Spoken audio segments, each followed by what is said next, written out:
Has the mere thought of speaking in front of a crowd ever made your palms sweat and heart race? If so, you're not alone. Many of us experience what is known as communication apprehension, a term coined by James McCroskey. It refers to the fear or anxiety associated with either real or anticipated communication with another person or persons. Yes, that's right. Even the mere anticipation of communication can trigger apprehension. Our emotions, like anxiety or excitement, consist of two components. The first is a primary reaction of the central nervous system. This is the physiological response that might make your heart race, palms sweat, or stomach churn. The second component is an intellectual interpretation of these physiological responses. This is where your mind comes into play, interpreting these bodily signals as fear or excitement. Sometimes our minds can even amplify these feelings, adding to our apprehension. Now, these responses aren't inherently bad or good. They are merely signals from our bodies and minds, alerting us to a situation that requires our attention. It's how we interpret and react to these signals that can either hinder or enhance our communication. When we understand this, we can see that our apprehension about speaking in public or communicating in general isn't something that's necessarily wrong with us. It's a natural response to a situation that our bodies and minds perceive as challenging. The key lies in understanding these elements, the physiological responses, and our interpretations of them. When we are aware of what's happening in our bodies and minds, we can find ways to manage and even leverage these responses. So the next time you feel your heart racing at the thought of speaking in front of a crowd, remember it's not just you. It's a shared human experience, a sign that you're stepping out of your comfort zone and an opportunity to learn and grow. Understanding these elements can help us better manage and overcome our fear of public speaking. In our quest to conquer public speaking anxiety, let's debunk some prevalent myths. You see, misconceptions can sometimes create a self-fulfilling prophecy, and we certainly don't want that. First off, the notion that individuals who experience speaking anxiety are neurotic is a gross oversimplification. Anxiety is a natural response to perceived stress or danger, and public speaking can indeed trigger such a response.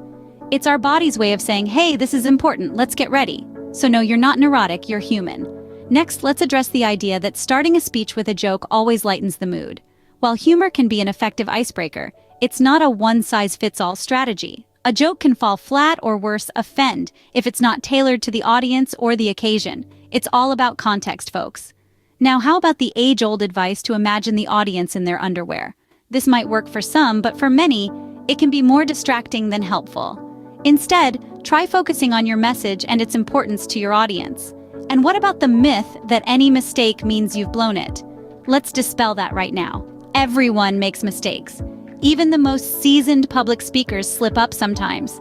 It's how you handle those slip-ups that counts. A minor error is rarely as noticeable as you might think. On to the myth that you can avoid speaking anxiety by writing your speech out word for word and memorizing it. While preparation is crucial, an over-rehearsed speech can come off as robotic. It's often more effective to speak from the heart and engage authentically with your audience. Lastly, let's tackle the belief that audiences are out to get you.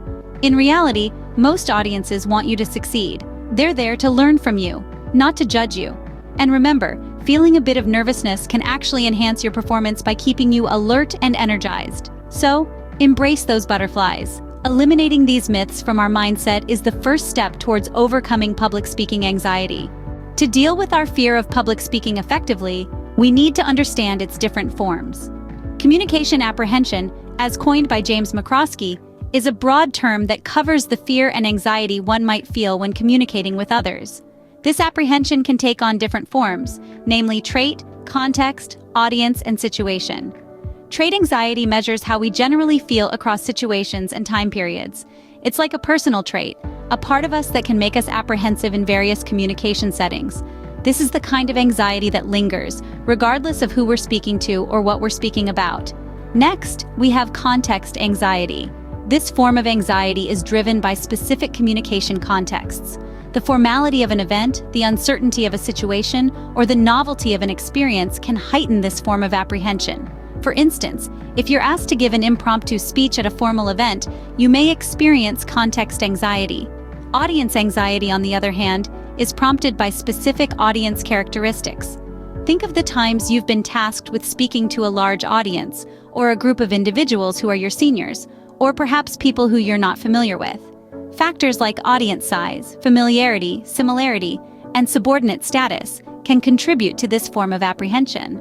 Lastly, we have situational anxiety.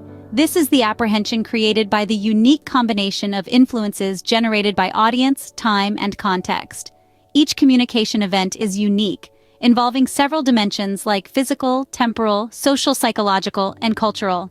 These dimensions combine to create a unique communication situation that differs from any previous communication event, resulting in situational anxiety. All these forms of anxiety can contribute to speaking anxiety, but by understanding them, we can start to identify what triggers our fear and work towards managing it. Remember, knowledge is power. Understanding these types of apprehension can help us formulate effective strategies to overcome our speaking anxiety. With a good understanding of speaking anxiety, we can now explore some practical techniques to overcome it. As we delve into this, it's important to remember that conquering speaking anxiety isn't about eradicating it entirely, but learning how to manage it. Let's start with a technique called cognitive restructuring. This isn't as complex as it sounds. It's simply about changing how you label the physiological responses you experience when speaking.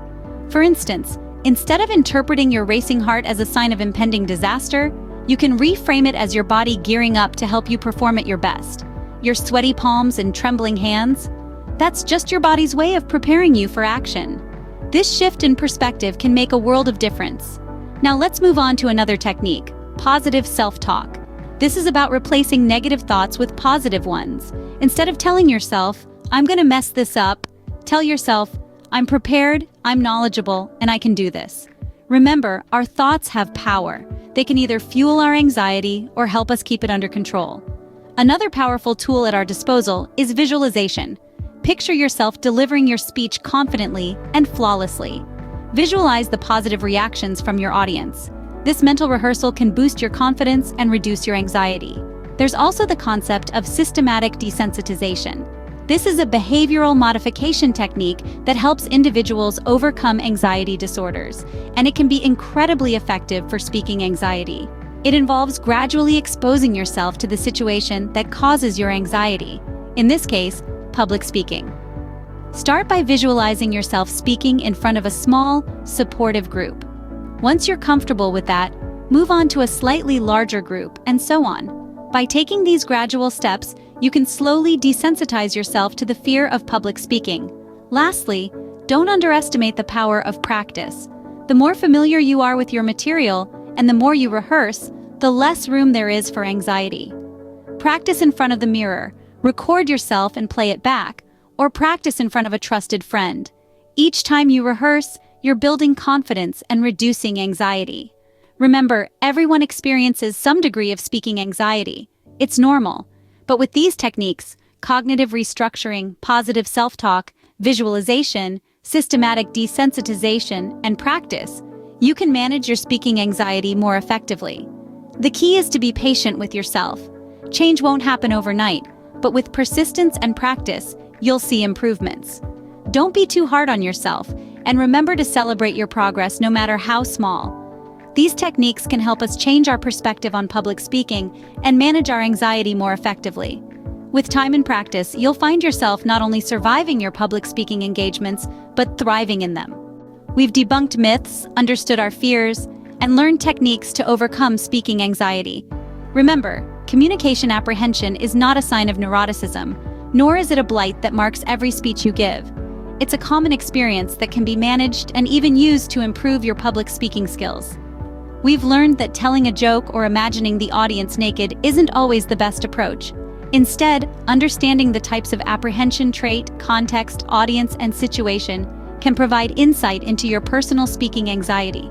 Techniques like cognitive restructuring and positive self-talk can help reframe the nervousness you feel into excitement and anticipation. So go out there and conquer your public speaking fears. Use these techniques, understand your anxiety, and turn it into your strength. Share your thoughts and experiences in the comments below. Don't forget to subscribe to our channel, like this video, and hit the notification bell to stay updated on our latest content. Let's conquer our public speaking fears together.